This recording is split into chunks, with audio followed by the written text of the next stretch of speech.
Hey everybody, P. Turner, executive producer and host of your Break It Down show. I think you're going to dig today's episode because this is what we do. I mean, this is 100% like why I like to do this show. We've got a guy on who is, 40 plus years, maybe 50 years now in the policing business.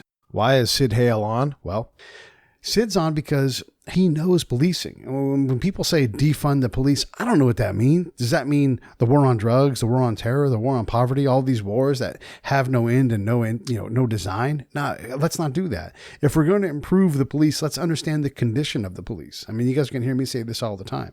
And look, we go with Sid for about an hour and a half, and we still don't get to all the obvious questions. These are big, complex problems that have solutions. They have ways to improve this. And a lot of it, honestly, is up to us. And so when we just say defund the police or ban the police or banish, we have real problems when we approach these things this way. We can't just knee-jerk react and change these things. We all recognize that we need change and we need to understand what that means. So let's talk to the experts, the real experts, to understand what change looks like. And let's pull race out of it. And how do we get to the place where we get the police force we all want and deserve? All of us, not just one color or not just one political side of the equation. Let's get the police force we all want and deserve and are willing to pay for it. Because let's be honest, having a perfect police force is impossible and impossibly expensive. So enough about that. I think you're going to love what Sid talks about. By the way, co-host today, Dr. Will Reilly, because he crushes it. And I love having Will on to bring his perspectives and his policy knowledge. Because you remember, he's a doctor in political science. And so when you talk about policy, political, and you talk about the science of it, the stats and everything else behind it, you can't get a better guy. So he's going to ask the hard questions that make us uncomfortable and deal with the reality that's there. And Sid is going to layer that on too. So don't expect to be comfortable. This is going to be a rough ride, but I know you're going to love it because this is what we do. By the way, I want to say hi to my buddy Mark. We got something maybe planned if COVID will allow it. So he knows who he is, and hopefully we'll be able to figure this out. What we have figured out is Scott Husing and I are going to ride cross country. We're going to go from Temecula all the way out to South Carolina to put his friend Dan White to rest. Dan was a veteran, and Dan ultimately killed himself with alcohol. And we would like that to stop happening. So we are raising money for Save the Brave. When I tell you guys that we are trying to do this, I don't always tell you the names of the people that decide they've had enough or make enough bad decisions that they do indeed have enough. But in this case, I want to do it because Scott's going to ride across in part for therapy. Heck, I'm doing the same thing. This drive is going to be long. It's going to be an adventure and like that. But it's just for us. It's like, hey, we got to do something. We got to reach out to people while they're still alive. And you guys can help us do that by helping us raise money for Save the Brave. So we're going to have a fundraiser on Facebook that you can all click on. Look in the show notes for the link for that. Hopefully that is up already. I'm doing this a little in advance, but hopefully that's there. And if not, Pete at breakitdownshow.com, let me know, or just go to savethebrave.org, click on the donate tab and give till it hurts. I mean, put $250 in there because we will put that money to work and we are literally saving lives. So help us to stop having to drive cross country to put friends in their grave and do eulogies and take these folks out and give them some reason and some purpose. All right, enough about that. Thank you all so much for supporting the show. Thank you, thank you, thank you, thank you. I cannot thank you enough. So thank you, thank you, thank you. And I'll keep on thanking you because I really appreciate it. And now here comes the incredible mind of Sid Heal. Lions Rock Productions. This is Jay This Moore. is Greg Proops. This is Jordan Harbinger. This is Dexter from The Offspring. This is Nathan This is East. Sebastian Younger. This is Rick Marotta. This is Stuart Copeland. This is Mick Gillette. This is Andy Summers. Hey, this is Skunk Baxter. This is Gabby Reese. This is Rob Bell. Hey, this is John Leon Guerrero. Hey, and this is Pete A. Turner. This is Sid Heal, and you're watching the Break It Down show. Sid Heal is nationally recognized as a law enforcement expert. He worked with the LA County Sheriff's Office for, 40 plus years, Sid? And 33, actually. 33, but you've been working with them in training and other capacities and advising at the national level. So when we look at this defund the police scenario and narrative, I think there's legitimately nobody who can say they're more qualified than you. I mean, you are an expert in so many aspects. And of course, anytime we talk about policy, I always want to bring on an expert in policy. And we have Will Reilly, who I can't say enough great things about your work as well, Will. You make us have the hard conversations based on fact and numbers that we have to get these things right. So if we are going to improve our policing the conversation of what do we do, how do we do it, where's the work got to be done. Like I think you two guys are as good as any pair in the nation to have that conversation. Hey, I'm going to ask the first question, Sid. Do police forces need Mraps? And for those who are listening, Mraps, a bomb-resistant V-hulled vehicle that I rode around in Iraq, where they would blow us up. And it weighs, 40 tons, and can drive at a speed no greater than 15 miles an hour safely. And it likes to roll over and destroy shit. So even driving around, those things destroy shit. Just they hit signs. The asphalt is like it cries when it drives over the top of it. Do police forces need MRAPs? Not that particular one, but they need some kind of an armored vehicle. So typically we use them to make our approaches, especially in areas where we're under fire. I was in charge of our SWAT teams for some years, and we had a guy with a high-powered rifle in the desert, and he was firing on the armored vehicle the entire time. So had it not been for the vehicle, we'd have lost deputies on that. Same thing that happened at San Bernardino with the inland reception area of the center. They were using that, and so, but it is rare, and they're probably more prevalent than they need to be. I will say one thing, though, that the way that after the 9/11, in the Department of Homeland Security defined fully capable SWAT teams, they made it necessary. And so you had to have one to be at that level. And that is affected by funding. So what happens is that if you wanted to be available for some of the funding, you had to be fully capable. Otherwise, you couldn't justify some of the other things. So federal funding is tied to the presence of an MRAP for certain police departments. And then as an experience, providing context, I've been hunted by a sniper. I should say the unit that I was supporting in Iraq had a sniper hunting us. One dude got shot twice, 2 different occasions. And we used MRAPs as part of our counter sniper strategy, along with lazy W's and very specific, actions to and from our objective. They are absolutely like you can shoot that thing all day you want, along as much as you want with small arms, and you're not gonna hurt it. So absolutely, for a way to get hostages out of a sniper situation is probably not a better solution. I think one of the things people forget is it's not necessary that we have it as much as we have access to it. They're high maintenance, they're expensive, they don't do well just sitting around. And so as a result of that, if you want to look at the Waco incident was another one. There are incidents where they're absolutely essential, and it would be negligent dereliction to send people in harm's way without the appropriate protective equipment. But to say that every department needs one, or even every SWAT team, exceeds the likelihood of actually having that to need. The other thing is that they're so high, it's not only high maintenance, it's got a very steep learning curve.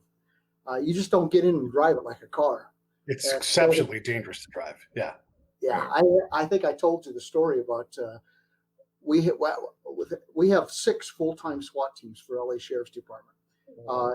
We have about 10.3 million people in LA County proper, and so as a result of that, we have 3 armored vehicles, 2 that we keep in the major metropolitan area, and the one we keep out in the desert because you can't move them very easily. And so as a result, we have them pre-staged. What happens is that we have our people learn how to drive them, and we send them to school. And I had one of my newest troops learning how to drive it, and I had 5 or 6 of my SWAT officers on the back because they were actually hanging on.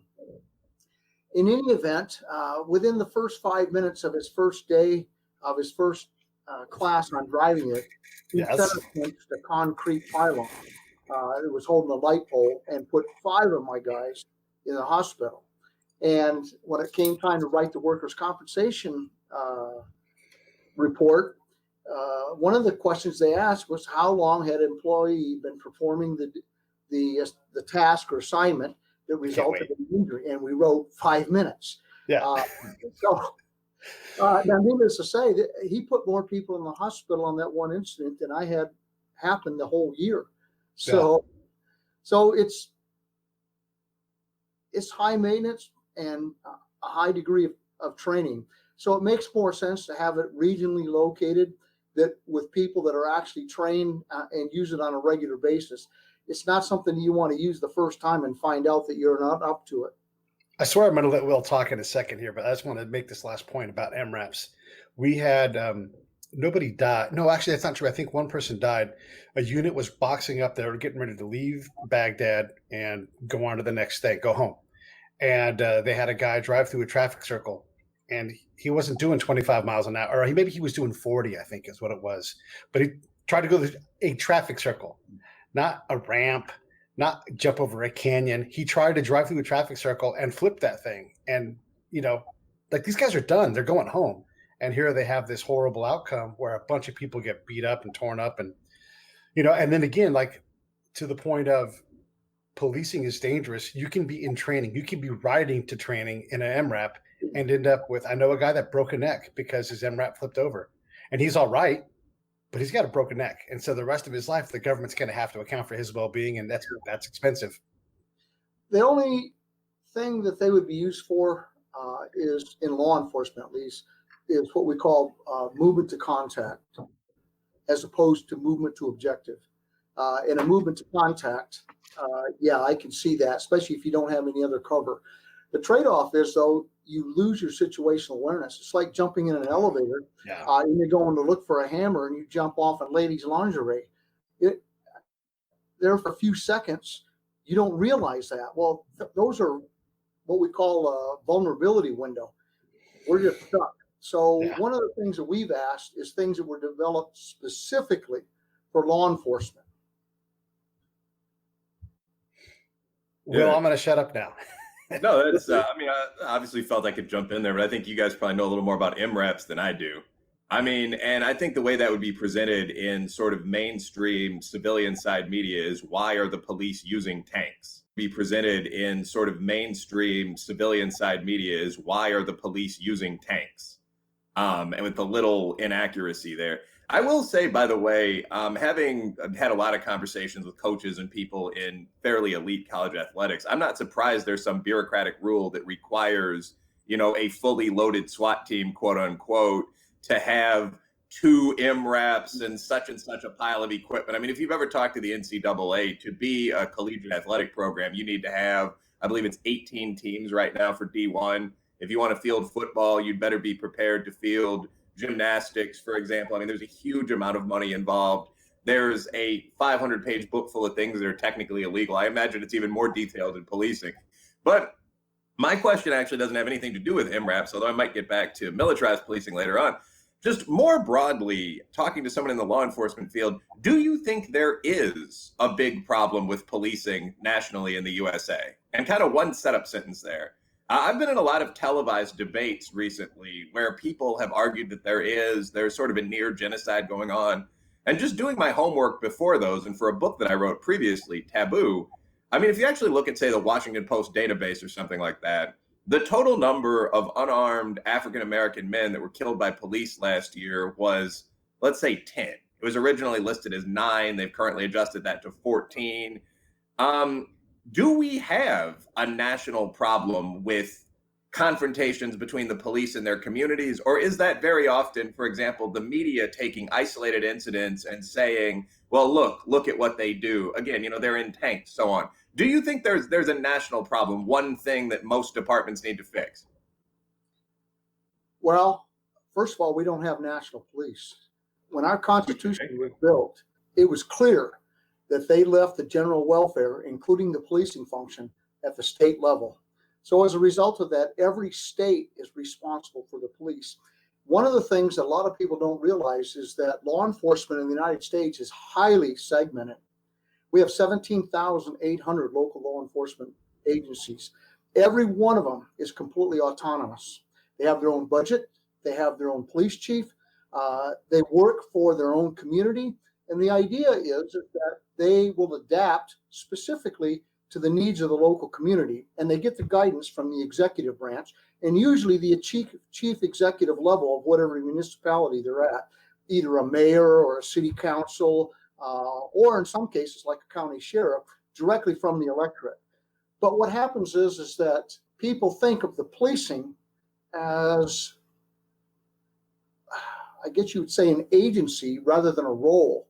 It's simply a role, just like being a teacher is a role. So what will work in South Carolina may not be applicable at all in the metropolitan areas of Houston or Miami or in Los Angeles.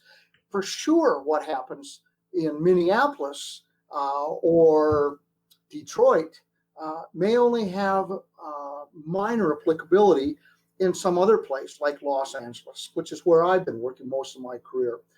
So there is no size small fits all solution. That's part of the problem. Second thing is, it's not going to come from the federal government. It's going to have to come from the state government because of the way our Constitution is. To be honest with you, and this is strictly an opinion, I don't think they know what they want. We don't get good guidance. Now, I was in the 92 riots. This is not my first time around the block. I mean, I've been in law enforcement almost 50 years now, either directly in law enforcement or as an instructor or a consultant. I think the thing that we would want the most is guidance. We're willing to do whatever is necessary. We all understand that we're public servants, and we all understand that we are working for the executive branch of government. And I think where most of the pain is coming in right now is we're being scorned and ridiculed and chastised by the very people that were supposed to be giving us our guidance to begin with. And they are basically hiding behind that as if it was all of our responsibility. We don't get to pick our laws. If you're going to pass a quality of life law, like urinating in public or leaving trash in the streets, if you don't want those laws enforced, don't pass them. Other than that, if you pass these laws, we're not allowed to pick and choose the laws that we get to enforce, for lack of a better term. There is a lot of discretion. My bachelor's degree was in, at that time, it was called Police Science and Administration. Now they call it Criminal Justice, which is probably more accurate than just police science. But one of the things that was pounded into us is that the fact that we are the first step in the criminal justice system that is going to show any mercy. Once you're into the system, it's just going to grind down. Everybody's the same. But we will make decisions on who actually enters the system and who does not. So there is some discretion, but there is no easy answer either. But it's going to have to come from the states. All the money's at the federal level. As a matter of fact, a lot of the state money is coming from the federal level.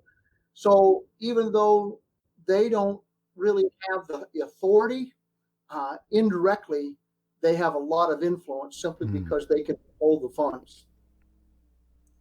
Yeah, no, that's interesting. Well, the one thing that I found fascinating there was that you just said what we want is clear guidance. I mean, so that's an interesting point in that I don't think anyone doubts that clear guidance that you get in the city of Seattle might be a little more to the political left than clear guidance that you get in the city of Birmingham, Alabama. But I mean, the thing, when I've talked just honestly offline with buddies that are in the field of policing, one of the things you hear is some anger about the idea, for example, that you could be involved in a shooting that seems to be justified under your ROE in a particular department. And there then an element of political consideration enters the picture. Are you going to be fired to prevent, for example, a crisis in the streets? Could you face charges? So yeah, that I think is something that you did just outline as, you know, an example of, as a leader on the civilian side, of good leadership. The police need to be aware of what's happening, what the laws are at the written level, and certainly at the level of the chief and the people that are running that department, what the standards are in a particular city. Sort of a follow-up to that, and then I assume we're going to go back to Pete and do this for a while. But if you were Kane If you had the ability to propose a couple of things, say 2 or 3, that all departments really should be doing at a baseline level, is there anything that you think the police aren't doing at the level of the average solid mid-sized department that they ought to be doing? Would that be body cams for everyone? Would that be qualified immunity out of contracts? Would that be social work training? I mean, what would that be? Well, qualified immunity is actually coming from the federal government. It's actually coming from the executive branch. I'm sorry, the judicial branch. They're the ones that have declared the qualified immunity. Now, obviously, they're interpreting the laws and so forth, which comes from the legislative branch. But yeah, the interesting thing is we don't get to pick. We're under the same civil service rules as the carpenter or the plumber or anybody else. And so as a result of that, we're held to the same things, with one exception now. We have to have perfection. We can't make a mistake. Matter of fact, if we make a mistake, especially now, we're going to be held personally liable, not just generally liable, but special, general, and punitive damages. And in this particular case, failure is punished. You have to be perfect when you get out of the academy because you're vulnerable the instant you go out there. There is no apprenticeship. There is no journeyman program. You're going to start as a master. That's the expectation. It's unrealistic. It's impossible. So as a result of that, I think one of the first things we're going to see right away is a major recruitment problem. And very close to that is a retention problem. Boy, yep. What happens is when the retention starts to go before the recruitment, you don't even have anybody to teach them. So as a result of that, it's not something that you can go to the academy. I think a lot of people, and just start when you get out of the academy. One of the things people forget is that there's 3 types of crises that we handle. A natural crisis, which is like a storm, a flood, a fire, a blizzard. They're pretty damaging. And matter of fact, they can be deadly. But on the other hand, even though we can't predict them, we can anticipate what they're going to look like. I mean, I don't know when the next earthquake is going to occur in Los Angeles, but I know what happened in the last ones, and I have a reasonable expectation of what's going to happen with this one because it's probably not going to be deviating that much from the last one. Second type is a mechanical or a technical disaster or a technical crisis. These have a man-made feature in it. A hazmat spill, a train accident, an airplane accident, a traffic accident. We can make them less likely to occur, but we can't make them stop. But the one thing that is unique to law enforcement that the other safety services do not deal with is adversaries. And adversaries are people that have an independent thought and action. And as a result of that, they are far more complex. One of the things that we see in law enforcement that people forget is that it's not a real sterile area for social experimentation. I'm sorry that you're fat or overweight or underweight or weak or whatever. We can make the playing field socially as flat as we want, but it's the adversary that actually is going to determine the minimum standards. Because if you can't climb a 6-foot wall to get to the person that needs help on the other side, I don't care how big, how fat, what color you are, what your religious orientation or sexual orientation are, you are completely worthless to me as solving this problem. So let's go back to that. Are there some things that would help law enforcement? Yes. One of which, and this is obviously just opinion here, I want to make sure that that's clear, is a longer probation period. What happens is that in some areas, and particularly in my agency, is that the first year that you get out of the academy, you're going to be working in custody. And so as a result of that, we don't get to watch you under the conditions you're going to spend most of the rest of your career on. And you got regular hours, closer supervision, but the workload, the novelty is completely different than when you get to patrol. It's completely different when you're an investigator. It's completely different than when you're SWAT. It's completely different than when you're in homicide. And I could go on and on and on because an agency the size of ours is very diverse. Now, contrast that with a smaller agency is that they are expected to do a lot of different jobs, including investigation and patrol and custody and booking and crime scene preservation and a variety of other things. So one of the things that would help us is a longer probationary period. I have a question. I want to talk to Sid as well. The desire to defund the police is like this wholesale change, and I'll get it explained to me 100 times. Like, this is what we mean. This is what we mean. That's all great, but we have everybody talking about different things that what they mean. What I know about systems is that they don't tolerate wholesale change. What I know about humans is that they're desperate to make dramatic changes to things. Talk a little bit about what that means in terms of policing, a county, a small town, all these different size elements, and making wholesale changes. I got to tell you, I actually hope it happens. I mean, it's sad, but it's so fraught with danger, and the emotions are so wrapped up in it right now. I think it's going to happen before we can make an irrefutable case that you are not going to solve a complex problem with a simple solution. It would be very easy if we had a simple solution, because as soon as it worked, everybody would apply it. But these things are immensely complex, and the law enforcement justice system that we have in 2020 has been in a constant state of revision as we adapt to the different circumstances and everything else. It's greatly different than when it first came in when I was in the 1970s. So complex solutions do not allow themselves to be fixed, for lack of a better term, with simple solutions. It's going to take a complex solution. The sad part about it is that law enforcement is about to become unbelievably more complex and immensely more expensive than it has ever been in history. I'll give you one example that will really put things in perspective.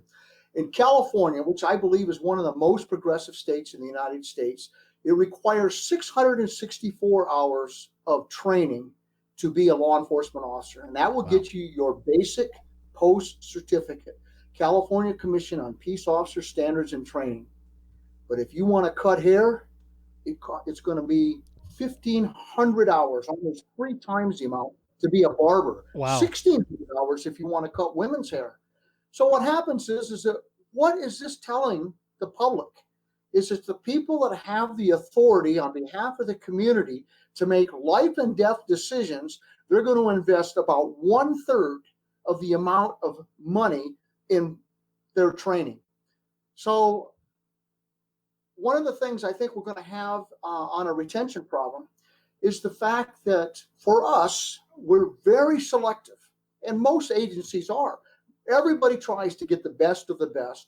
And typically we will get about 3 to 7% of the applicants that started that will actually complete probation. And this is within 1 year.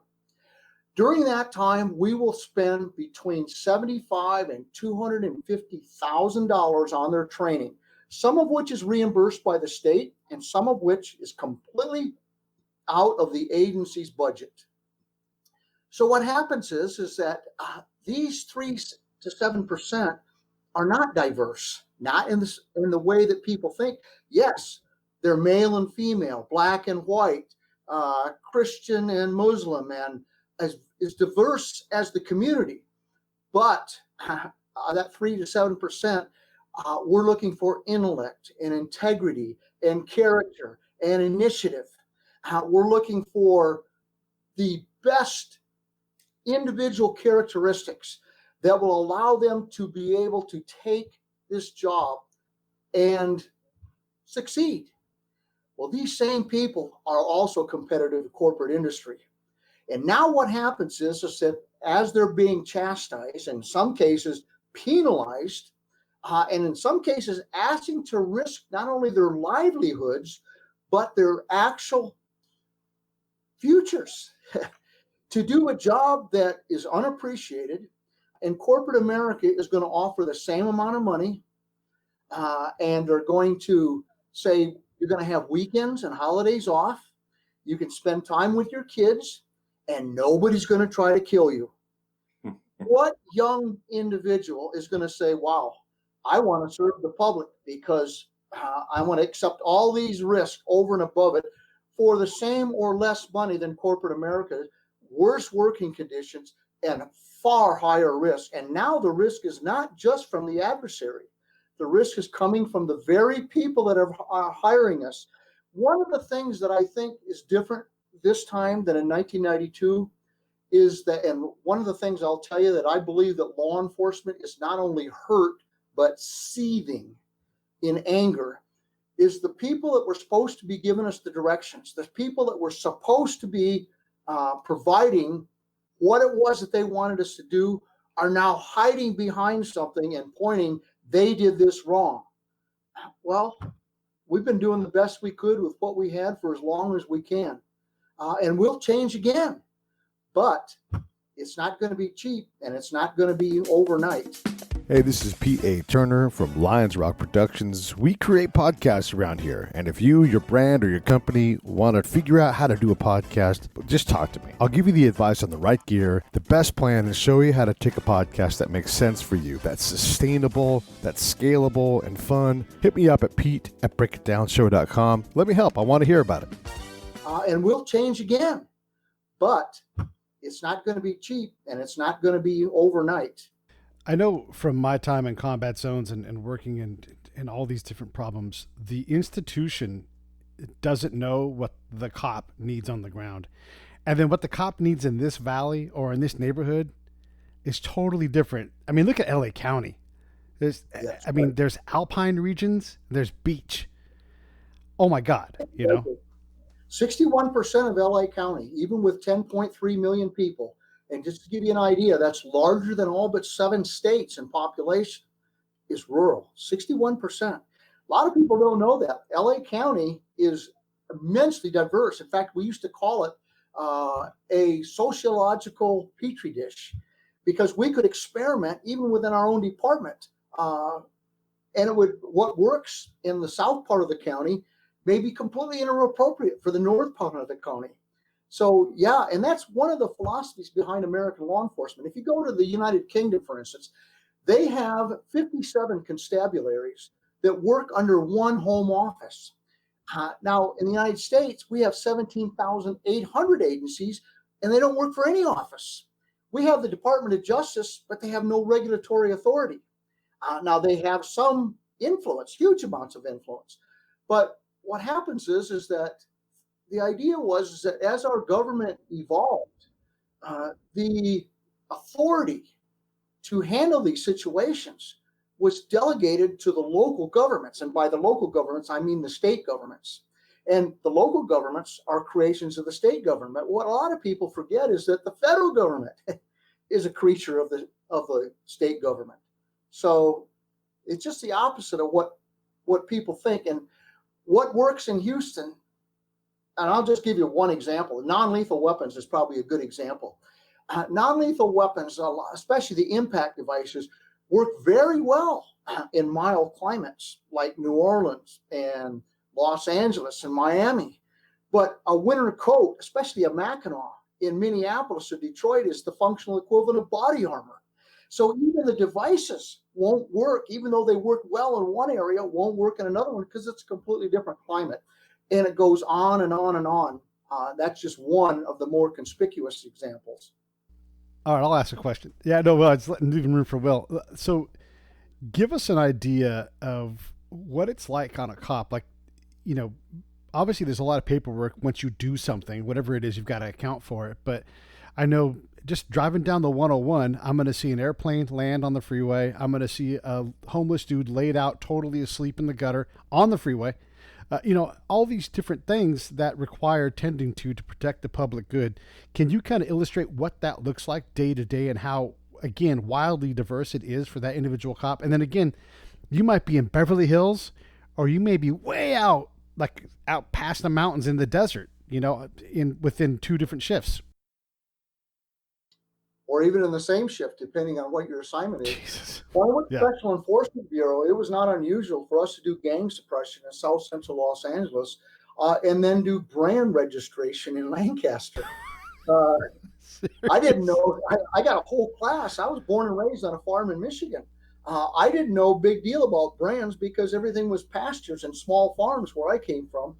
But when you wanted to move a bull, and some of these bulls would cost $20,000 to $50,000 each, you had to have a person from the Department of Agriculture approve that this particular bull and is moving it across the county lines. And so what we would do is we would link up with them and they would provide the guidance. And it's the same way with a variety of other things. Law enforcement, where we had Wyatt Earp, for lack of a better term, one guy does everything, is gone. I'm not sure it even ever existed for as long as I've been in law enforcement. If it did, though, it's long gone now. Now it is a integration of a myriad of diverse skills, even at a station level. We have people that do nothing but take fingerprints. We have people that do nothing but, in fact, we have guys that specialize in taking stolen cars, that specialize in child abuse, that specialize in homicides, and not just homicides. Some specialize in gang homicides. Some specialize in professional hits, organized crime. Some do nothing but juvenile. They become experts. Even the most inept person gains expertise when it's repeated every single day, day after day, year after year, throughout their career. Some people we've got that spend 20 years doing nothing but one assignment. I'll give you one example. When I was the captain of the Special Enforcement Bureau, we have I guess you would call it a plaque kind of a thing, a recognition for people that have spent 20 years in SWAT. 20 years. I got to tell you, most people's bodies break down before they. But I got to tell you, they're light years in thinking ahead of those of us who have to come in. What's going to happen is that when these people are lured into corporate America, that corporate knowledge is going with them, which is why they're so valuable and why most of them end up as consultants at the end of their careers, because they find out, wow, they'll pay me more money for doing less work and nobody's trying to kill me. Yes. Well, I think we're going to have to see that before people are going to believe it. The dumb cop, those days are gone. You couldn't survive in the LA Sheriff's Department or LAPD or Houston or Austin if you can't compete at a level that is going to make you an advantage, a benefit. To the degree that they're dragging you around, your worst enemies are your fellow officers, not your supervisors. Your supervisors are limited by civil service rules of what they can do with, but your peers are not, and you will find out very quickly if you're not pulling your weight. So one of the things if you want to stir things up, I've said this for 30 years and I'll say it again, and it's still true, is that you don't get the amount of law enforcement you can afford.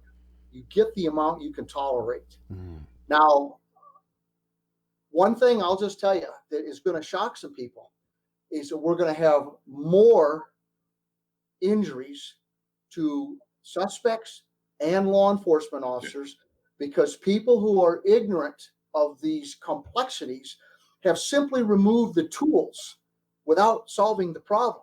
So law enforcement is still going to be asked to solve the problem, but without the tools that they had before, they're going to have to revert to harsher and less effective means.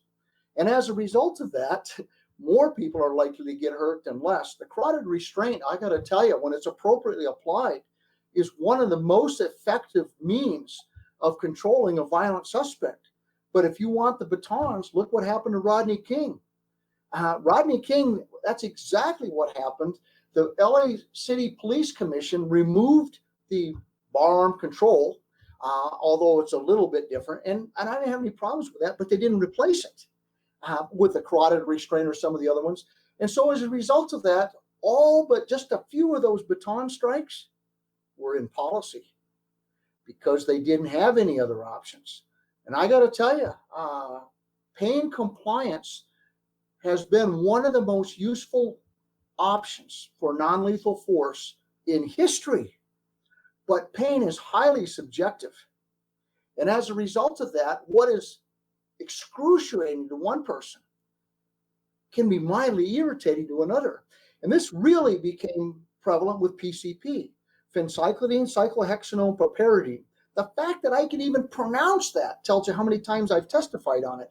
But 25 milligrams per kilogram of body weight would move the pain threshold to 0. So our wrist locks and twist locks and batons and everything else that we had available to us as non-lethal options became obsolete overnight. And so now we've got tasers and pepper spray, but that's another thing. And a lot of people don't understand this. Everything in law enforcement's arsenals, with the exception of tear gas and batons, has been there since 1995. 1995, that's 25 years. If you want to compare it with the lethal force option, the first time lethal gunpowder, for instance, was used as a lethal force option was in the Battle of Crises, somewhere around 1320 or 1340. We've got 700 years of training and doctrine and understanding, and we got 25 years of non-lethal force. And for the first 15 years, we had something new coming along about every 18 months. But for the last 10 years, we have barely had improvements on the existing stuff. The low-hanging fruit is gone. We have to have some R&D money. And this is another pet peeve of mine, is the fact that it's not going to come from the state and it's not going to come from local government. That has to come from the federal government. The National Institute of Justice, particularly the Office of Science and Technology, has got to get some funding to help us with developing some non-lethal options. We do have non-lethal options that are in the prototype stage, but nobody's wants to try them. Nobody wants to be, especially a politician, wants to be the mouse that's going to bell the cat. They don't want to be the first ones. But the active denial system is probably the most studied non-lethal option in history. Well, I don't even have to say that. It is the most studied non-lethal option in history. But ironically, the second most studied non-lethal option in history, the taser. And somebody's going to say, well, how did they do it? They paid for it with their own money. It didn't come from the National Institute of Justice. At one point in time, we asked not to have new technologies, but to simply tell us what the ones we had were doing. They didn't have any money. Penn State paid for it out of their pocket. It was the most downloaded study in Penn State's history. They had 10,000 downloads a month for a year on this study. I was teaching a class in Haifa, Jerusalem, about a year later, and they held up a copy of our study because we did a joint venture with Penn State, LA Sheriff's Department. So our badge was on the front, translated into Hebrew. Wow. That was how important it was for them to understand this study. And interesting enough, the manufacturers themselves participated by donating their products because we didn't have enough money to buy the products. Now, it's not the ideal way, but it was better than nothing. So here we are in 2020 having the same discussions that we had in 1993. All right. Yeah, that's a fascinating one-sentence summary there at the end. And I would say that's true across a lot. I would say that's true across a lot of these modern conversations, by the way, about race relations, for example, legalizing drugs, a whole number of other things. So I've got a couple of questions written down here, but I think one of the ones that's fairly timely, given what's going on in the country, is you keep mentioning what could be called failures of leadership or the inability of the civilian side in many major cities to communicate what they want or what they expect to police departments. And I think this strikes me because I myself am, I suppose, a leader on the civilian side of the ball. I have an executive role at a fairly major university. I'm considering a run for office. And you're seeing some things right now that would have been considered unusual for most of American history. I mean, in Seattle, the Chaz area, or CHOP, whatever they're calling it now, is essentially, I mean, in political science terms, it's about a 20-block attempt at an independent nation. They have barricades, and you have to present your papers to cross them and so on. We've seen a great deal of rioting. The question, I guess, this is your opinion to some extent, but as a police officer, what do you think the ideal response of cities to the disturbances we've seen recently should have been? More specifically, how would you have handled Chaz? Or how would you have wanted your civilian side counterpart, the deputy mayor of Seattle, to have advised on how to proceed against Chaz? What would you have done there? First of all, that actually is a scenario that a number of the experts have been playing offline. So when I speak, rather than the originator of this, I'm more of a spokesman because I have benefited from people that have smart people that have thought this through. But the first thing we have to understand, the chief of police is not autonomous. She doesn't get to decide. Unlike the Chaz. She is a bureaucrat. She is not an elected official. She does not get to decide what to do. She reports directly to that mayor or the city manager. So the city manager has an absolute responsibility to provide the guidance that the chief of police, as the subject matter expert, can then make into reality. So that's the first thing. I've done the exact same thing. If I was ordered to, by my, silence is consent. Now I got to tell you, I would never have imagined that happening in the United States. And I really can't imagine a politician surviving this. For the simple reason is that who is their constituency? Are the constituency the voters who are not capable of running their own businesses and expecting the use of the property that their taxes paid for, including the roadways and the civil buildings? I just really can't see that. And I'll just say this, if that is acceptable to the people in Washington, they don't need to do anything because she'll be reelected and she can decide for themselves. But had she told me or asked me, because how would you have responded if asked, I suppose, is the question. I'm interested in sort of a law enforcement perspective on how this ideally should have been handled. And we understand, of course, that is theoretical, but it's an unusual case study in my field. Should, by definition, is an opinion. But I can tell you that I would have recommended that no. Once this has happened, you've set a precedent, and it seems that it's going to be justified in a future occasion. If that's the case, where is it going to happen the next time? Is it going to be worse? They actually had shootings in there. I really can't imagine a victim of a shooting thinking that we wouldn't go in there and do our best to keep them alive and provide the justice that was necessary to prevent an additional shooting. So the first thing is that I would have recommended no, we get them out now. How would we do that? Now, needless to say, this is one way, but the first thing is contain the area. Contain the area so that the people that want to leave can leave, and only the people that are going to resist. Because one of the things that we know from sociological studies is that the level of commitment is all across the board. Right. We've got people that are provocateurs and agitators and belligerents, and we've got people that are curious. Well, needless to say, the same degree of force is not necessary to tell the people that, hey, this is going to get ugly, you need to leave. Second thing, she needs to understand that force is going to be used. Force is not pretty. People who enjoy law and order and sausage shouldn't watch either one being made because it's not pretty. There is no way I can make it look pretty. And everything that you know about law enforcement, you learn by watching TV.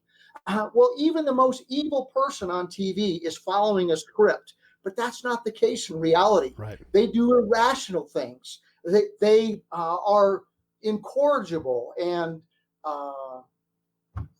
stubborn, belligerent, even though there's no reasonable explanation for that. That's the world we live in. That's not the one we want, but it's not TV either. So the second thing is that I would prevent all the supplies that they need, because their critical vulnerability is sustainment. They have no sustainment. They're not growing their food. So the utilities come off, everything down. And now what happens is that once and it was an unlawful assembly, and if anybody doesn't understand that, go back and read the First Amendment again. Yeah. Because the right of the people to peaceably assemble is the primary derivation of that law. And then I would arrest them a few at a time, defeat in detail. And so as a result, when we finally had to go in, the rational people would surrender. But the ones that wanted to fight would be overwhelmed. It would be overwhelming. Let me jump in here and provide some color what this looks like down the road. If you don't deal with these things in a way that makes sense, you lose stability. And you have an Army captain and a couple other Army captains with infantry or Marine, Sid, platoons. And you get loudspeakers and you say, everybody inside this cordoned area, if you don't want to die, walk out. Some of you will be processed and put into prison. The rest of you, stay. We're glad to oblige you, because time for goofing around. That's where we end up with these things. I'm not saying that needs to happen in Seattle. Let's not get ridiculous. I probably wouldn't say it that way, but right. But I mean, ultimately, that is the code. And then the guy saying it in another language, so they were like, "You better get out, or we're going to kill you." But the point is that this is how the military does this, and I would love to see like modern siege machines, push down the streets of Seattle and everything.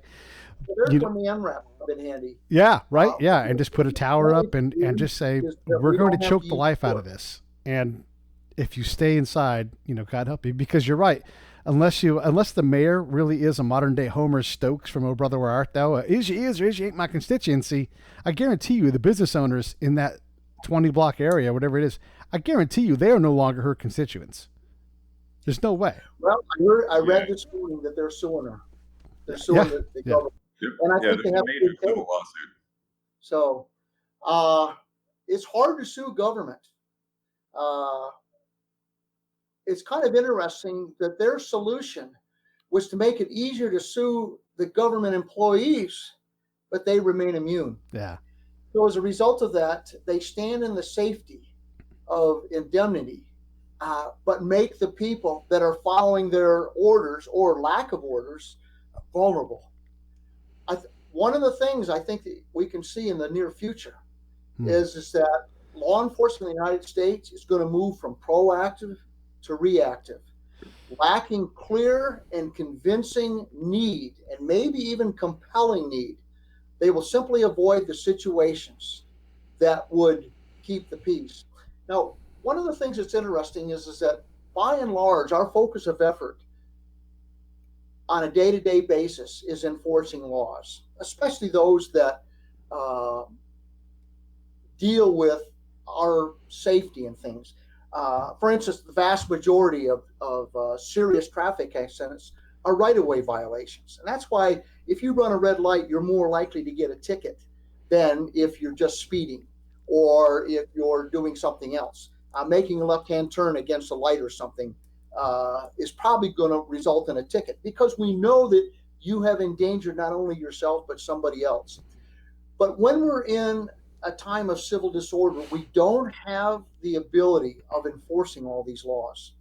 And so the focus of effort changes to keeping the peace. By definition, that means that some laws that are typically crimes that are minor are going to be ignored. Blocking a sidewalk, minor vandalism, I'm talking about graffiti as opposed to breaking windows and so forth, simply because we don't want to start the riot that we're trying to avoid. But at some point in time, we have to draw the line somewhere, or it's anarchy. You've basically got the tail wagging the dog. One of the things that we do, and this is a rule of engagement, one of the things that we do is that protection of public safety or prevention of destruction of property. That's generally where we draw the line. But needless to say, the safety is the highest thing. And one of the things that when we have curfew violations, they create a competing interest. We don't have the ability of protecting the people that are legitimately allowed to protest, and yet protecting the business owners. So in this particular case, I think it was a big strategic mistake that they're going to live with for the foreseeable future, and the mindset will continue to prevail until another incident occurs and they find out that this is not the standing operating procedure. That was an anomaly that was not going to be allowed to happen again. And I got to tell you, that's got to come from the voters. If they don't have the courage or the wherewithal to understand the significance of this, then what's going to happen? It's going to repeat itself. But if the voters come in and they say, we're done with this, when government was formed, when we were still in caves, the predominant influence was the safety of the group. I mean, that has prevailed all the way to the present. People have an expectation of being protected by the government that they pay their taxes to. When that expectation has not been fulfilled, I think there needs to be a personal price for the politicians. And that's one of the great things about the United States is that we don't even trust our own government. When we have a politician we elect, we even put term limits on some of them. But in the one cases, they don't survive the next election. And that's what the people are going to have to do. If they don't like the law enforcement they've got, they need to get involved and make sure that the politicians are representing their interests. Are you guys inundated at the sheriff's office with people wanting to be part of their community in terms of policing? And like we want ride-alongs, we want to engage with the sheriff. You know, are you guys overwhelmed with that? We encourage it. Inundated, no, but often. And then how often do you guys push out to create engagement? Like how often does the sheriff say, I want you, Pastor Bill, to come along with me and go roll around in my Suburban all day? I would say at every civilian academy, mm-hmm. at every meeting, anytime we have a citizen's complaint, one of the things that we've done that very well when people are unjustly accusing us, we'll say, hey, there's a lot to be said from your perspective, but here's our perspective. Jump in the car with us and let us show you. Yeah. I had one ride along one time that had complained about against my deputies, and we often give them with a senior officer that can explain. But I was a sergeant at the time, and we got some calls in Tahoma Canyon handling some gang problems. He didn't want to finish the shift. He made me take him back. But I tell you what, he wrote us a laudatory letter, and his father did. They actually put it in my jacket. It read like a commendation. We had no idea. Yeah. We only saw it from La Cañada Foothill, which is the balcony of Southern California, where all the movie stars live. Yeah. I know a few movie people there. It's nice. They never saw the other part that we're dealing with. And the thing is that a lot of people forget is that we can't tell the good guys from the bad guys. Yeah. If we're treating you like a bad guy, it's because there's something there that we're not telling you that's raised our suspicion. I can tell you one that haunts me. I'll just tell you two incidents that haunt me to this day. One, I had nightmares 2 nights ago that I actually woke up and told my wife. But my partner and I get a call from Firestone Station of a man with a gun shooting on Miramonte. And so we're going up there. Jim McSweeney's driving. I'm booking. And McSweeney points over the sidewalk 1 block south of the location, says, there he is. Sure enough, here's a guy.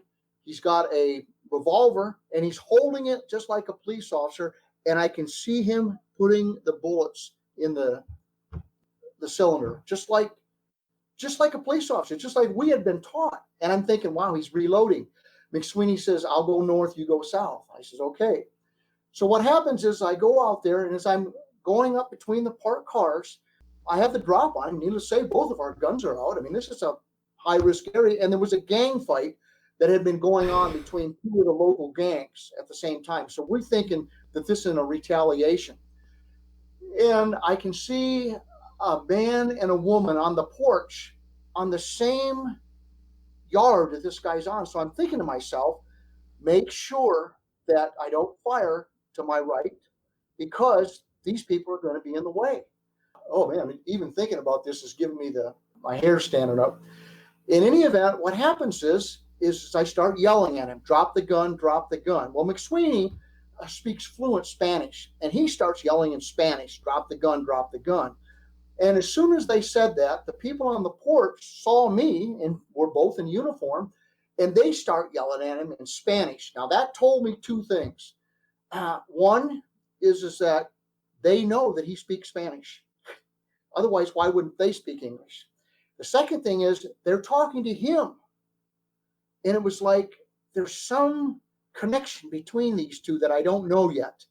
I'm screaming now, drop the gun, drop the gun. And mentally, I have said to myself, I am safe until he closes that cylinder. Right. When he closes that cylinder, I'm going to shoot him. And the woman runs off the porch, literally, and there's a picket fence between them, screaming at the top of her lungs, but not at me, at this guy. And I'm literally pulling the slack out of my trigger, and I'm screaming at him, drop the gun, over and over. And he looks up, and I can remember I'm watching the gun because that's what's going to kill me. But I remember him looking up as if he was surprised. What? That's not unusual in this.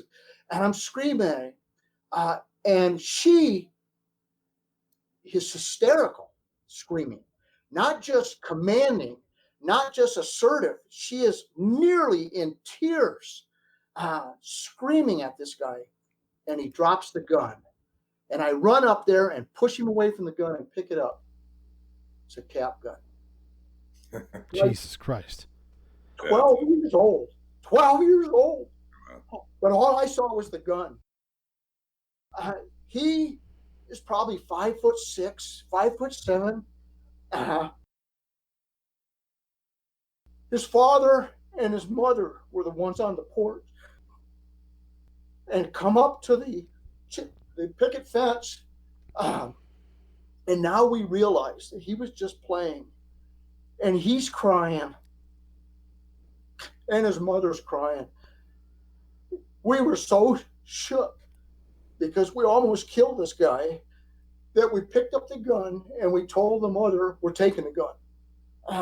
And we called the station and said, take us out of service. We go back to our station with the gun and told our sergeant what had happened. Our sergeant was one of the old guys. He'd been at Firestone Station for 30 some years. I mean, about 6'4", and he could tell we were shook. And he says, you're done.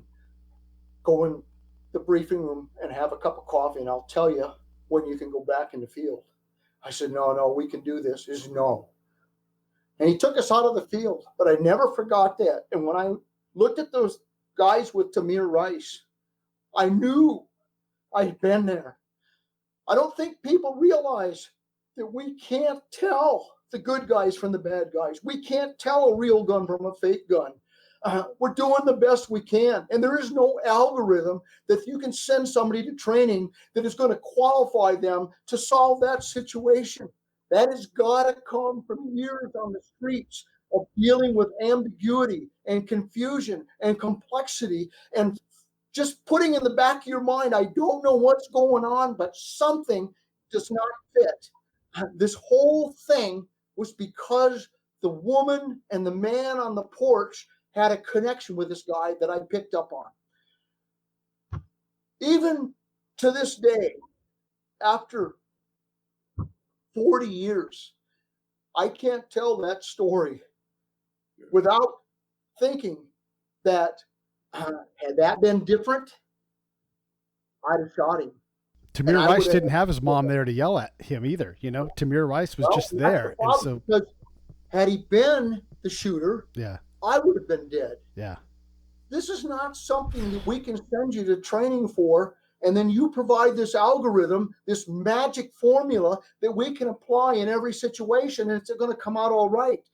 Punishing failure, particularly by the people that are trying to do the best they can, is the absolute quickest way to disaster that we are ever going to experience, by having people in the street with expertise that came from actual conditions, not hypothetical ones that we do in the academy. I don't even know how to say it any simpler than that, but I'll just tell you right now, I had nightmares the whole night, and I don't even know why it came back. Maybe because I had talked to Pete a couple days before, and I was thinking of some of the things he would ask me, but I haven't thought of that in years. And to this day, it's still hard for me to describe. Now imagine the guy when this goes the opposite direction, and it's just was killed in the line of duty, and that's it. That's where the knowledge stops. You know, they make the wrong call going the other direction. Well, I mean, first, thanks for telling that story. I mean, it's obvious there's very real emotion there. This actually was something that I noticed at, I mean, a more obviously intellectual level, but reading through the Black Lives Matter cases, the majority of these were not murders per se, where an African-American man and a police officer were discharging firearms at one another, where there was an intent initially to kill. If you look at the Philando Castile case, I mean, this was a situation where an officer who was a minority officer, decorated, as I recall, this is Geronimo Yanez, stopped someone he thought was a bank robber because there had been a call in that neighborhood about a very violent robbery. And the robber was described as a gunman, African-American, blue cap, thin, neatly knitted or tied dreadlocks. And that's almost exactly, unfortunately, a description of Mr. Castile. So you had this tragic situation where this guy, who was actually the supervisor of the professional kitchens at a series of Montessori schools, is out for a ride with his girl. He's stopped by the police and he says something like, well, you should know right now I've got the firearm on me, not aware of what was going on. He said, I've got a gun. You want me to pull it out? And the officer said, God, no, don't pull it out. And there's this jumbled exchange between them where you can't hear what either man is saying. And the officer finally makes that split-second decision to pull out his weapon and shoot. And unfortunately, Philando Castile is killed. And you're right, that had that been the robber, which was about the 90% probability there, and had that not happened, all you'd see is that one sentence headline, officer down, officer down. And the first thing I'll say is that the people that tell us they have guns have not been historically the problem. And as a result of that, with experience, I can tell you that actually would set me at more at ease than finding a guy that's protecting something, because we can detect. I mean, you get good at this. If you don't get good, you get dead. We can detect the way they're moving, the bulge, and a variety of other things of whether the guy has a gun. But if he hasn't told us, we assume the worst. But if he tells me he has a gun, I would usually say, show it to me and keep your hands away from it afterwards. And I don't have any problem with that. But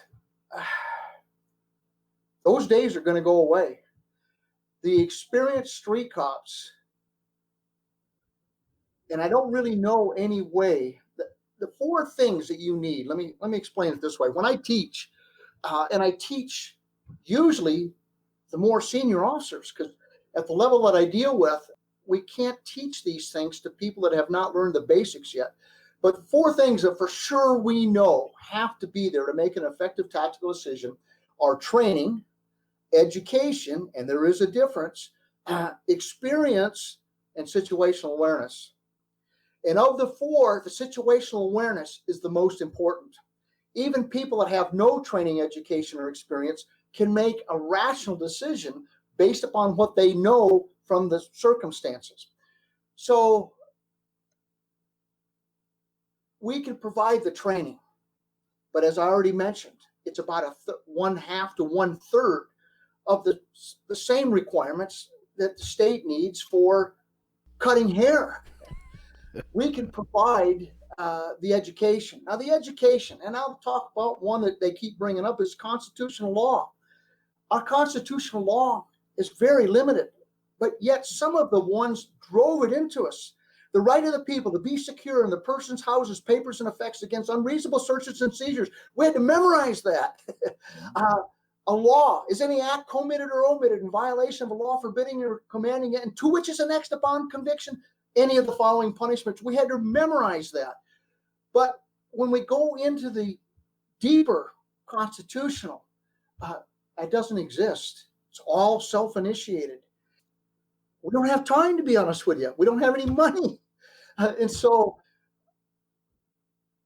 I think I would leave it with this, is that some of the biggest criticisms of law enforcement have come from the law enforcement community. We have recognized these problems, but we can't get anybody to listen, including the people that are giving us the guidance. They want the best service for as cheap as they can. Yep. And when it comes to priorities, well, this is the perfect example is right now defunding the police departments. You just shot yourself in the foot. I'll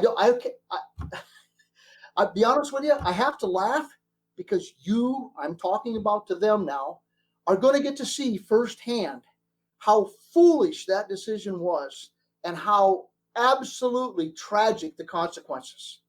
And in the meantime, those of us who have been trying to leverage to get this better are simply going to stand back and watch until you become convinced that maybe you don't know as much as the people that you hired. Expertise is an interesting thing because it's domain specific. I wouldn't dream of telling you how to be a mayor or a governor. But on the other hand, you don't seem to have any problem telling me how to be a good police officer. Yeah. Pilots and doctors are both experts. But we don't ask a pilot to give us medical advice, and we don't ask the doctor to fly the airplane. At least give us credit for actually knowing something that you don't. Maybe instead of this hip jerk reaction without any forethought, you should actually talk to people that have been doing it for longer than some of these people have been alive and getting some advice rather than simply following these knuckleheads that haven't thought through the problem and will demand that you defund the police or cut the training. I'll just tell you, too, that really upset me is the mentally ill and the homeless. Those were never police problems when I came in. They dumped that on us because they couldn't find a better solution. And sadly, a lot of the mentally ill people commit criminal behaviors. And therefore, they allow this to degenerate to a criminal problem when all we're going to do is put them in a system that's going to spit them back out and repeat it. And the same thing for the homeless. It's like debtor's prison. And yet the biggest critics have been within the law enforcement community. We're not equipped. We don't have the money. We don't have the training. So we welcome you to take this. We welcome you. Maybe what you ought to do is ask us what some good things have worked in the past are, because we've never solved the problem. It was never a criminal justice problem to begin with. I want to make sure I bring in the racial aspect of it because we can't escape it in this case. And typically, because these problems are multivariate, if you bring in race, it kind of rots out the whole conversation and dominates it. But now that we've kind of been through a lot of these things already, one of the things I know from my own experience in dealing with a massive organization that have good idea training things, and you've been in the Marines, I'm sure you've experienced this, and Will, you guys probably have it at the university, where you have to go through your standard annual blocks of training, your computer security training, your make sure you lock the door training, and your don't touch people, don't let people touch you, all the EO stuff, all these things, and it's not training, it's just risk aversion in terms of we've checked the block, so you've had that training. I don't want to see a situation where Officer A pulls out his racial profiling card to say this person appears to be black. And now I have to give them response 15 because look, you and I both know, Sid, that's exactly what's going to happen. They're going to have a smart card on how to respond to whatever given race it is, and it's going to make things worse. Yes. Matter of fact, at one point in time, when the racial profiling thing was big, race is a part of a profile. And I'll be honest with you, you can't make decisions without a profile. You don't have a human ability to endlessly process an infinite amount of information, nor do you have the time. So as a result of that, you have to form paradigms, and race is a part of it. But if you're in South Central LA, a white guy down there would attract our attention more because they're in the minority. But the problem with that is that race, I'm not sure in this case, was not brought in by racists. Come on, you mean what? No, the hell you say. Who claimed that it was a racial incident? Would that conduct be okay if it had been a black officer or a white victim? Think about it. What is driving that? Nobody has brought it in except the racists. Some of the most articulate spokespeople for rational reform to police have been people of color. People like Candace Owen and Ben Carson and Thomas Sowell, and I'm trying to think of some of them. You have to admire their ability to cut to the heart of this. In some cases, you have to laugh and say, wow, I never thought of it that way. And they have credibility because they cannot be accused of racism. And yet, they are being persecuted. And so as a result of this, to be honest with you, I think the race issue has come in by racists. I got to tell you, a lot you're talking about sort of extreme activists. They're also conservative. They're also realists and pragmatists, and they are very pragmatic. We could joke about it. Nobody took it personal. I don't know how to say this. What were you going to say, Will? I want to hear Will's point. No, yeah. So when you said the race narrative has been mostly brought in by racists, are you talking about sort of extreme activists that are trying to spin these issues as just racial issues? On both sides of it, extremists. They're not moderates. They're not looking for a solution. They're looking for an affirmation. They have already got a narrative. They don't want a dialogue. They want a monologue. They see this as a forum, not as a means to an end. Well, in business, that's an old joke that when someone on the hard left says we need to have an honest conversation about race, that means I'm going to yell at you for an hour and then ask for money. One thing, well, actually, this leads into really one of my questions. I'm obviously pretty pro-police. Most of my questions so far have been, as someone in law enforcement, how would you handle the Chaz situation? One thing you notice if you look at the numbers on American policing is that, one, race doesn't seem to be as big a factor as people try to make it. If you go into any competent database of police shootings, like killed by police, Washington Post, etc., you see that there are about 1,000 people killed by officers every year, and generally only about 200 of them are black. That's slightly disproportionate, but there's a higher average violent crime rate in black communities that we need to be honest about. So race doesn't seem to be a huge issue. The one thing, though, that European friends from Britain, Germany, where the police certainly aren't sweet, I mean, when you think about some of those countries, have brought up, though, is that 1,000 in a year is a great deal more than, say, the Polizei kill over a period of perhaps a decade. So I guess one of my questions, perhaps my final question would be, if we're even leaving race aside and assuming that Sean King doesn't have much useful to contribute to this debate, what would you do about perhaps a macho or a hostile police culture that does exist in a lot of departments? I watched the George Floyd video, for example, and the thing that struck me first was that people who kept bringing up race were, in fact, totally race baiting. If you look at those officers, I mean, Thao is of, I'm guessing, Hmong descent, Cambodian maybe. Kung is Hispanic and Korean. Lane, I mean, I've seen contradictory pictures online, but let's just say he's white instead of African American. I mean, that's 2 white guys, 2 black guys. I think Thao was the senior guy there, although Chauvin was the person directly responsible for the death.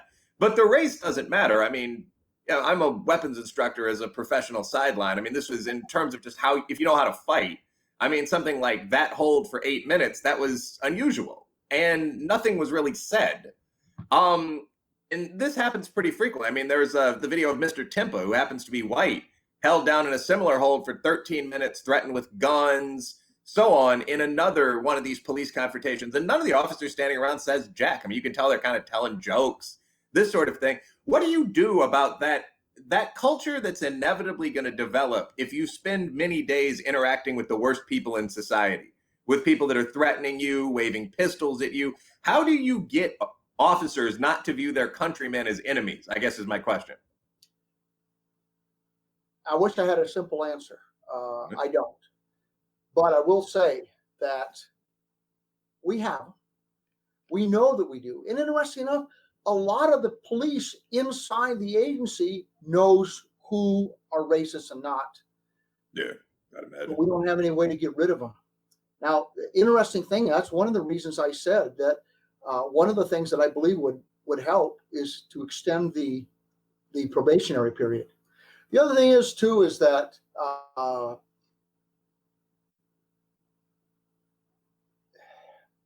can I say this? For us, I can only answer for my own agency in detail, and so I'll say this is that our internal affairs was all over that.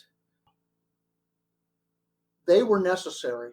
Now I got to tell you, I'll be the first one. I have said things that I've been ashamed of later. I've said things that were out of character in the heat of the moment.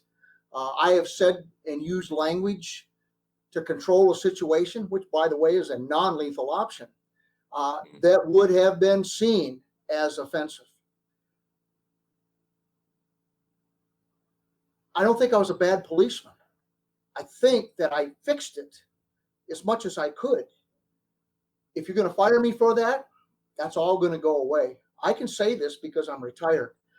I don't think there's an answer that I can give you that's just going to solve that problem. I think that's going to have to be an ethos, a culture. In the circles I ran in, I was so close. In fact, some of my closest friends are minorities. In some cases, they would come aside and say, "Hey, Sid, I want to talk to you. If you go up to this Hispanic guy here and you say that like this is how he's going to see it." I said, "Man, thanks, Ray. I never realized that. How come?" And he would tell me. Or Chris. I got to tell you, Chris is a black guy that's more conservative than I. We used to joke about the fact that, man, where's this coming from? We've got to get away the fact that these characteristics are intrinsic or inherent to a particular color or race or creed. I don't know how to do it any better than that. I think sometimes saying I don't know recognizes the fact that I don't know, and I'm more responsive to people that have a better answer, but I don't have a good answer. But I will say this, I became more intolerant of racists the far as it went along. I remember arguing with a Hispanic deputy one time that picked a fight that we didn't need to fight. And I said, if that ever happens to me again, and by the way, during the fight, which did happen, I was on his side. I wasn't on the suspect side. But we had a come to Jesus meeting right afterwards that I ripped into him about the fact if that ever happened to me again, I would leave him to get his butt kicked. And if he didn't do it, I would do it later. I was that upset. Interesting enough, that never happened to me and him again. He understood. I think every police officer has to get his butt kicked at least once. I hate to say it, before they realize that even the winner gets hurt. Yeah. I got to tell you, my training officer, when I first got to patrol, used to tell me that your mouth will get you into and out of more problems than anything that we're going to give you. Any non-lethal option, any support, any backup. And so you better learn to control it. And boy, that was some of the best advice. And I've saved that for 40 or 50 years. And I don't miss any opportunity. It says in the Bible, blessed are the peacekeepers. Yeah. In this particular case, sometimes, I've had people put their own handcuffs on. I had a guy that was so big one time, we couldn't get the handcuffs on him. Big Samoan guy. I mean, this guy picked up more for exercise than was in our car. And I said, man, you are too big to fight. So here's what's going to happen. We need you to put your handcuffs on, or we're going to shoot you. Now, I'm just telling you what it is. Whether we would or not is not as important as whether he believed we would or not. But we joked. He said, man, you're too big to fight. If we're going to have to fight you, I'm going to call everybody that can hear the sound of my voice. And we're all going to participate in this. And the guy laughs. Oh, no, man, we don't want any of that. And he put his own handcuffs on. Huge. His arms were so big, he couldn't hook the handcuffs up. He had to hook the handcuff. We had to give him 2 sets of handcuffs. I mean, that's how big this guy was. I prided myself on that. He treated me with respect. I treated him with respect. We both had a role. And I wasn't going to leave, and he knew I wasn't going to leave. But he knew that the consequences were going to be harsh if it went any farther than it was. Now, I got to tell you, you're dealing with a rational actor. Not all the people we deal with are rational. They're not reasonable. And in some cases, they want to be the victim. And I know that's going to come as a harsh understanding to people that haven't been on the inside of the windshield. But they want that statement. They want that. I don't even know how to tell you. And that's got nothing to do with race. In some cases, they're not dealing with a full deck. In some cases, they're under the influence of alcohol or drugs. And in some cases, especially on domestic disputes, which are why they're so dangerous, they are venting. There's no way that you can have a reasonable conversation with this guy. He's looking for an opportunity to get this off his chest, and you're just as good as anybody else. Plus, we're the figurehead. Yeah, absolutely. So right. I've been on strikes. I'll give you one example. Well, we've been on the side of the strikers. All of us in this particular case, the LeBeau emblem strike, we were all in favor of the garment workers, but they threw eggs at us and they started the unlawful assembly. So we arrested them. It was hard to tell them, and they didn't believe us, obviously, that all we asked them to do was to just do a peaceable protest or a peaceful march or a peaceful demonstration. Once it got out of hand, we're stuck. So we find ourselves on the wrong end of the argument. We had another one. I want to ask you a question, Sid, and I want to bring the race thing back in, because there's a perception that if a group of armed black men protested, like the Michigan protesters did a few weeks ago, that there would be violence. I've not worked at the county level, but I don't know of mass violence towards peaceful protesters, even if they're exercising their Second Amendment rights. What is your experience with LA County and all of that? In fact, I've done that all over the world, and I've taught that all over the world, and I've experienced riots in other countries. But I will say this, that the biggest adversaries on peaceful protests are counter-protesters. We find ourselves in some cases, I was going to mention the Ku Klux Klan, that was one a good example. They were the antithesis of everything that we represented, but we found ourselves trying to keep the counter-protesters away from them. I mean, it looked like we were protecting them, and we were, but we didn't have any affinity for them. Our job was to stay neutral and keep the peace, which goes right to should we kneel? I've been asked that probably 25 or 30 times in the last couple of weeks. That's a tough one, because in some cases, I agree with you, but on the other side, I'm supposed to be neutral. Right. How do I present neutrality if I'm taking the side of this? And so I don't know what to tell you. I want to ask one more question, and then I'm going to be done. We've been going at this for a while. One of the things that I've learned along the way is that to become a better spy, I had to go out and make about 1,000 mistakes. Like, I got better every patrol, and that has to be true for you guys. Where, like, I have to know that I can stand up to my partner and say, that bullshit isn't going to work around here. You're not going to put me in that situation again. You have to learn the guts to say that. Your partner has to be like, damn, I screwed that up. And we can't fire the guy because he's learning. And if he learns, do officers tend to get worse over their career at being in the field, or do they tend to get better? I mean, it's kind of a ridiculous question, but that's what we're talking about, right? Yeah, but they get better. I can say that unequivocally, and I'll just tell you why. People follow the path of least resistance, and if you're constantly being agitated and you're constantly picking fights and you're constantly getting citizens' complaints, you're not the right guy for that job. We may say you're going to take 30 days on the bricks. When you get your head out of your rear end, you come back and we're going to put you through some training and sensitivity or whatever, because you're doing this either because you weren't trained well or you have a natural proclivity. If we can train it out of you, you'll be better. If you can't train it out of you, you're going to be gone. Will, any last questions? No, not really. Actually, I think I've asked. It's been an interesting conversation. I think I've asked pretty much everything that I wanted to ask. Well, there's one actual question about the Rayshard Brooks shooting and the guest's take on that, but I think that could go on for 20 or 30 minutes. That's a tough one, I got to tell you, because I'm not in favor of shooting a guy with a taser, but a lot of people don't understand that a non-lethal weapon or a lethal weapon is not defined by its capability. It's defined by the intent. And I'll give you an example.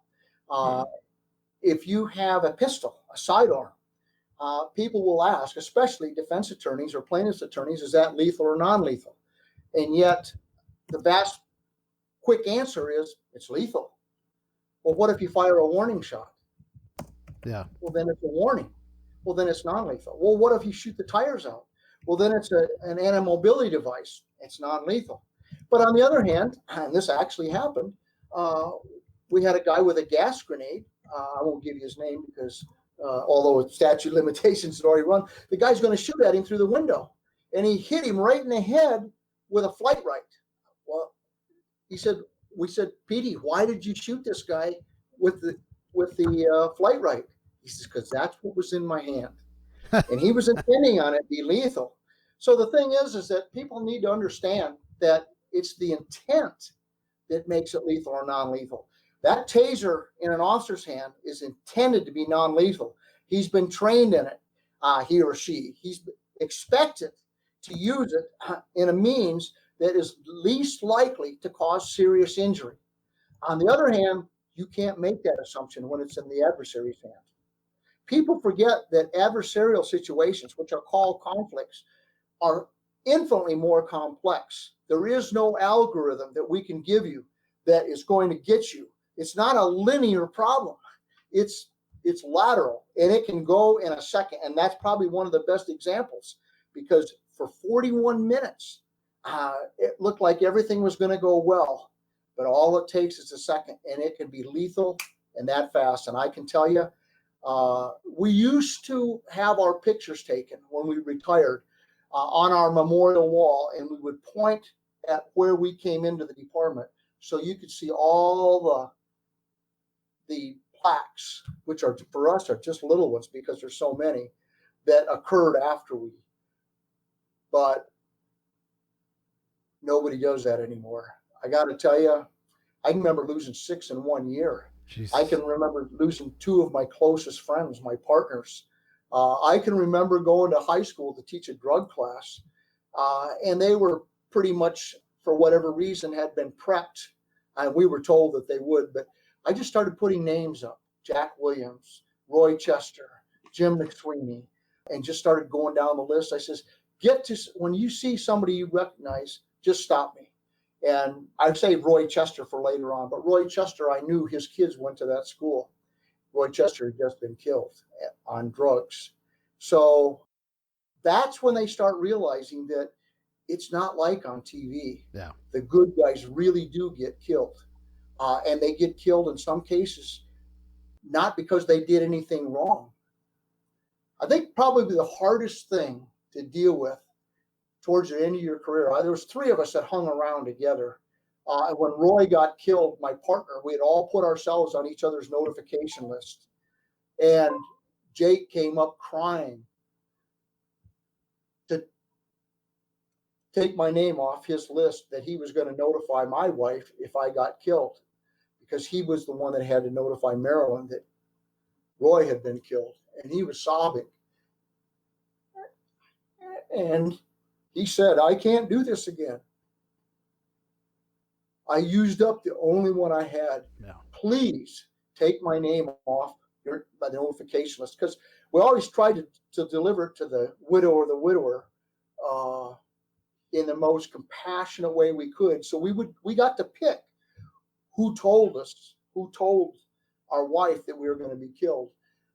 And Jake told me that when he knocked on the door in the early morning hours and Marilyn opened the door, she just. Yeah. He said, I can't do that again. And so when I retired, I was the only one left, because Jake had also been injured and then retired from injuries. I don't think, this is probably a good place to end it, but I don't think the politicians that are scorning the police realize the sacrifices they have asked them to make, and they have done it without complaint, but not without injury. If you cannot command that loyalty, they will go someplace that deserves it. and we'll be the worst fork in the community.